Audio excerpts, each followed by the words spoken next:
Welcome to Prabhat news.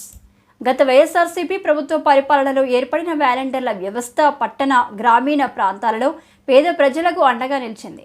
నిరక్షరాస్యులైన పేద ప్రజలకు కేంద్ర రాష్ట్ర ప్రభుత్వాలకు చెందిన సంక్షేమ పథకాలకు సంబంధించిన సమాచారాన్ని ఎప్పటికప్పుడు ప్రజలకు అందించడం, దరఖాస్తు చేయించడం, ఆ పథకాల ఫలితాలను స్వయంగా లబ్ధిదారుల ఇంటికి చేర్చడం జరుగుతూ వచ్చింది. ప్రధానంగా వృద్ధులకు, దివ్యాంగులకు, ఒంటరి మహిళలకు వాలంటీర్లు సంక్షేమ పథకాలు అందించి అండగా నిలిచారని చెప్పవచ్చు.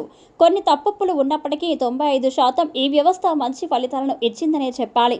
ఏపీలో గత ఎన్నికలకు ముందు ఫిబ్రవరి నెలలో వాలంటీర్ల సేవలను ఎన్నికల కమిషన్ నిలిపివేయడం జరిగింది. ప్రస్తుత ఉప ముఖ్యమంత్రి వాలంటీర్లను వ్యక్తిత్వహనం చేసేలా మాట్లాడినప్పటికీ ఎన్నికల్లో కూటమికి నాయకత్వం వహించిన ముఖ్యమంత్రి నారా చంద్రబాబు నాయుడు వాలంటీర్ల వ్యవస్థ కొనసాగింపు గురించి స్పష్టమైన హామీ ఇచ్చారు. ఈ వ్యవస్థను కొనసాగిస్తామని, జీతం 5,000 నుంచి 10,000కు పెంచుతామని బహిరంగ వేదికలపై స్పష్టం చేశారు. కూటమి ప్రభుత్వం అధికారంలోకి వచ్చి 10 నెలలు అయినప్పటికీ వాలంటీర్ల విషయంలో ఏ నిర్ణయం తీసుకోలేదు. ఈ అంశం చర్చకు వచ్చినప్పుడల్లా వాలంటీర్ల కొనసాగింపునకు సంబంధించిన అంశంలో గత ప్రభుత్వం ఎటువంటి స్పష్టత ఇవ్వలేదని, అందువలన తాము కొనసాగించలేకపోతున్నామని ప్రకటిస్తున్నారు. అటు అసెంబ్లీలోనూ పలు వేదికలపైన ఇదే అంశాన్ని ప్రభుత్వ పెద్దలు పదే పదే చెబుతూ వస్తున్నారు. సోమవారం ఉప ముఖ్యమంత్రి పవన్ కళ్యాణ్ అల్లూరి జిల్లా పర్యటన సందర్భంగా వాలంటీర్లకు సంబంధించి పలు కీలక వ్యాఖ్యలు చేశారు.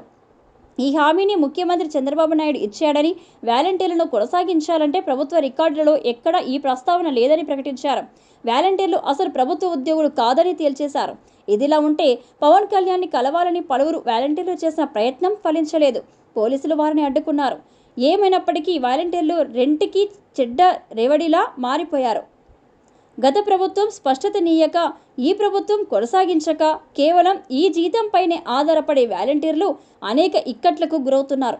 రాష్ట్రంలో 3 లక్షల మంది దాకా వాలంటీర్లు ఉన్నారు. ప్రతి 50 కుటుంబాలకు ఒక వాలంటీర్ చొప్పున నియమితులైన విషయం తెలిసిందే. 2024 ఏప్రిల్ నెల వరకు మాత్రమే జీతాలు తీసుకున్నారు.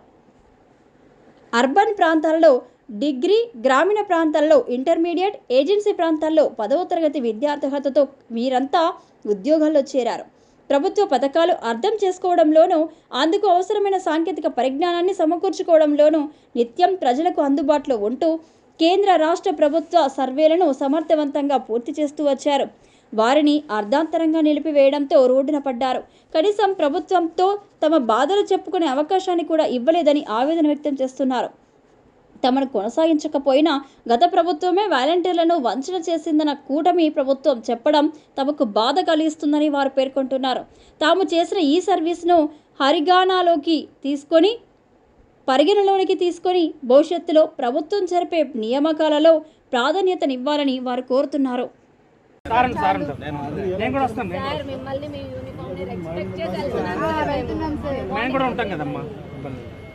మీరు ఎక్కడమ్మా?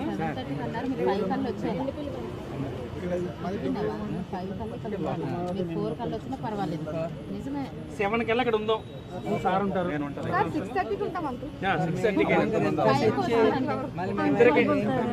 6:30కి ముగ్గురికి అవకాశం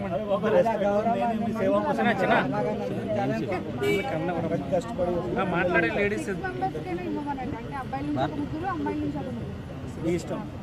5% maximum డబ్బులు ఖర్చు ఆపర్చునిటీ ఎంత ఖర్చు ముగ్గురు పెట్టిన ఎవరో మొదలు డిసైడ్ చేయండి.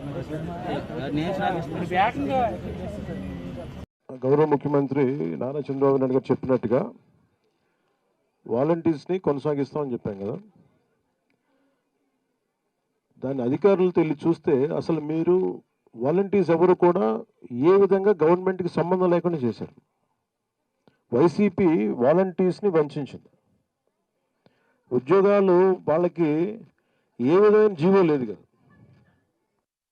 ఏ విధమైన జీవో ఇవ్వలేదు మీకు. తిరిగి ఇప్పుడు మనం ప్రభుత్వం మీకు ఒక పర్మిషన్ ఇచ్చి, గత ప్రభుత్వం ఇది అఫీషియల్గా ఇది ఇస్తే వాళ్ళు చాలా వంచనతోటి చేశారు. సో తిరిగి ఇప్పుడు తీసుకొద్దామంటే అసలు దానికి సంబంధించిన ఏ విధమైన పేపర్ వర్క్ లేదు,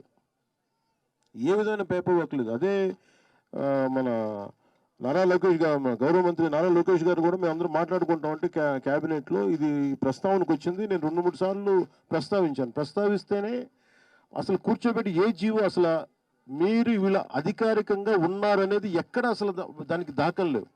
మీకు గవర్నమెంట్ నుంచి శాలరీస్ రాలా. వాలంటీర్స్ అందరికీ కూడా మీరు చూస్తే గవర్నమెంట్ నుంచి శాలరీస్ రాలా.